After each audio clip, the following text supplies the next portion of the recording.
Isang mapagpalang araw muli sa atin mga ka-voltage at meron na naman akong panibagong customer at ang ipare-repair nila sa akin ay isang washing na twin tub.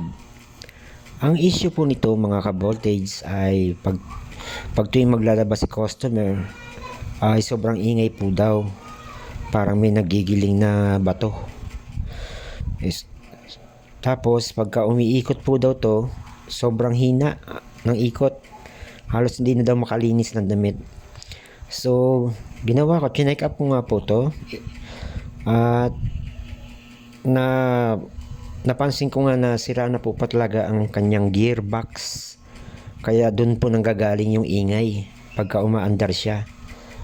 Tsaka hindi na rin siya umiikot ng maayos dahil nga bungi-bungi na rin po yung mga gear niya sa loob ng gearbox. So, kinausap ko nga po si customer na palitan namin ng bago para bumalik yung dati niyang pag-ikot at mawala yung ingay. So pumayag naman si customer at kaya na nga bumili ako ng panibagong gearbox at yan, kinakabit ko na nga po yan. So mga voltage, bigyan ko po kayo ng idea kung sakali bakit ganoon, kung ano po ang diferensya. Halimbawa pagka bigla na lang nag-ingay yung washing nyo, tapos bigla na rin humina ang ikot, ang diferensya po niyan ay yung mismong gearbox niya. Kailangan na pong palitan yun. At saka bigyan ko rin po kayo ng idea kung bakit po nasisira kaagad or nasisira ang gearbox. Kalimitan po yan kaya nasisira ang gearbox dahil sa maling paggamit, katulad na lang ng sobra ang damit, tapos kaunti lang ang tubig na nilalagay. So, doon po nasisira ang gearbox kasi persado po yung gearbox niya. Yung mga gear niya. Mga plastic lang po ang gear niya sa loob. Kaya pagkasakali marami ho kayong nalagay na damit tapos kaunti lang ang tubig niya, doon na ho yan nasisira. Nahihirapang umikot. Kaya nadudurog yung mismong mga gear niya sa loob. So kailangan po para hindi po kayo masira kagad ang mga gearbox ng washing nyo. Kailangan po kung maglalaba po kayo, mas marami ang tubig kaysa sa damit para po makapag-cycle siya ng maayos at mas malinis po ang laba pagka mas marami ang damit kaysa sa tubig. O mas marami ang tubig pala kaysa sa damit. Kailangan po nun mas marami ang tubig na ilalagay nyo para hindi po persado, kasi persado ang gear pagka kaunti lang ang tubig tapos ang dami ng damit. So para maiwasan nyo po na masira kagad ang gearbox nyo, medyo may presyo pa naman ang gearbox at mahal po ang magpapagawa. Pero kung sakali kung kayo naman po ang gagawa, mas makakatipid din po kayo dahil pesa na lang ang bibilin nyo. Tulad ng ganyan. Tsaka madali lang naman po magtanggal at magkabit. Ayan, tingnan nyo po yung nung pagkabit ko yung ganyan. Napakadali lang po. 4 na tornilyo lang naman po yan.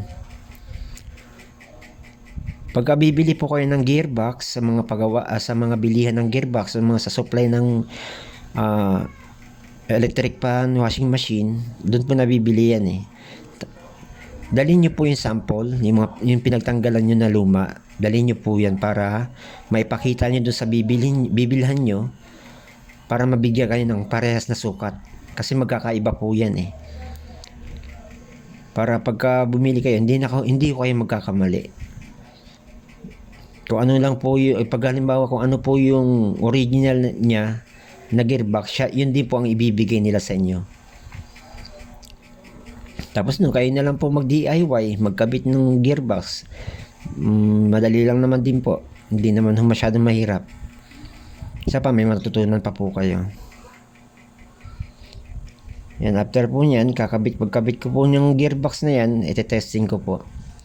So, after po na pagkakabit nyo ng gearbox, lagyan nyo po ng tubig yung tub. Tapos tignan nyo yung ilalim kung may tumutulo. Kasi minsan hindi hupit yung rubber doon mismo sa may gearbox niya, kaya minsan nagkakaroon ng leak. Delikado po yun. Mamaya matuluan yung makina ng washing. magkakaroon po ng shorted. Kaya kailangan bago nyo po isarado, iligtas nyo muna po kung may tulo ba yung gearbox na kinabit ninyo.